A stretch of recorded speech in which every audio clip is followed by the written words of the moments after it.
Ali Palmer. And I'm Beth Ginsberg. And we're the co-founders of Book Clubs in Schools. And thank you very much for coming, and thank you for TFN for organising the event. So, why do we exist? Hands up if you read a book today on your way in to the event. Few hands. Few hands. Hands up if you checked your phone. And be honest. Be honest. So this is one of the things that happens, and we think that for younger children, it's much more that they spend time on social media. So we wanted to give them back the love of books. So we were volunteering in our children's primary school, doing one-to-one reading, and Beth found a book club project that works in the US, and we thought we could do it over here. So we set up book clubs in schools. We run in schools for year 7, and we offer disadvantaged children the chance to read books. So our solution to the problem of kids not reading very much is to set up book clubs, which are kind of like adult book clubs, but without the wine. They get a biscuit, that's nice. And, okay, I learned this term today. They are cross-age peer mentoring programs because they're not peer-to-peer, they're older children in secondary school who are delivering the book clubs to younger children.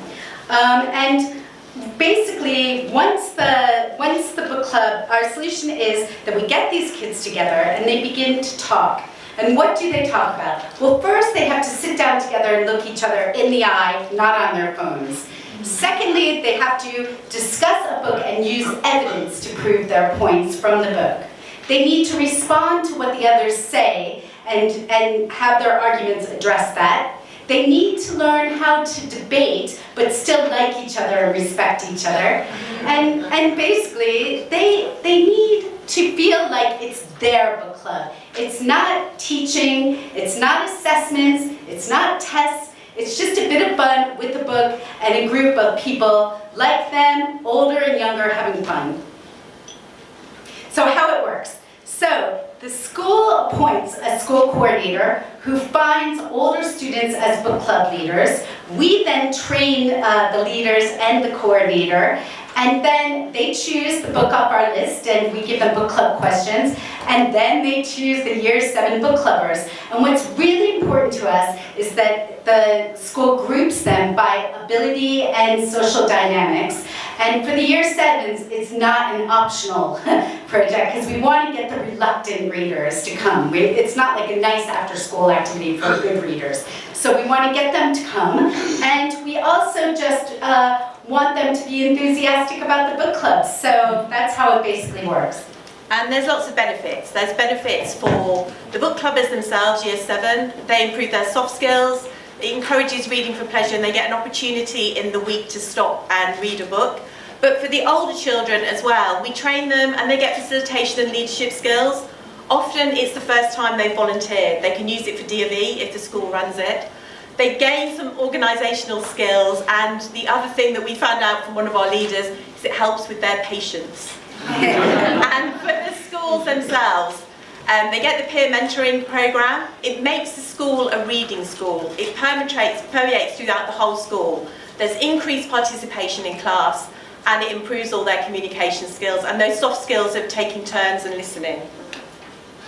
So impact to date. So this is just an example from one of our schools, but we've come up with a new electronic survey so that we can have consistent impact data across all our schools for all of the book club participants.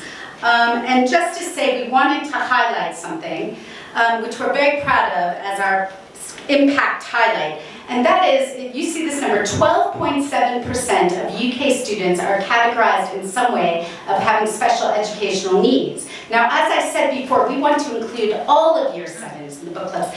So how do you do that? Particularly if they have reading difficulties, but we're very proud to say that we think we've cracked it.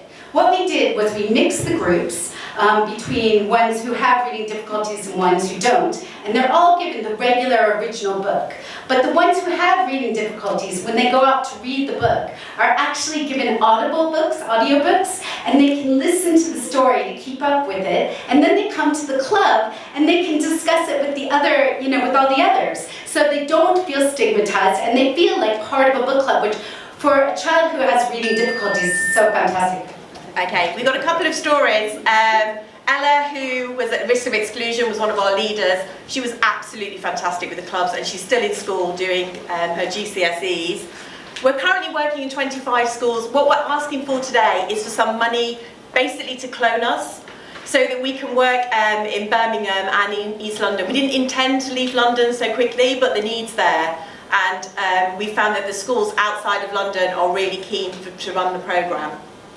So the ask today is for at least £6,000, please, you lovely people, and any £500 above that will produce a new book club program in a new school. And also, if you have any recommendations of schools that you would like us to go into, we're always open to that. So please help us, encourage children to find their love of reading. Thank you very much. Thank you.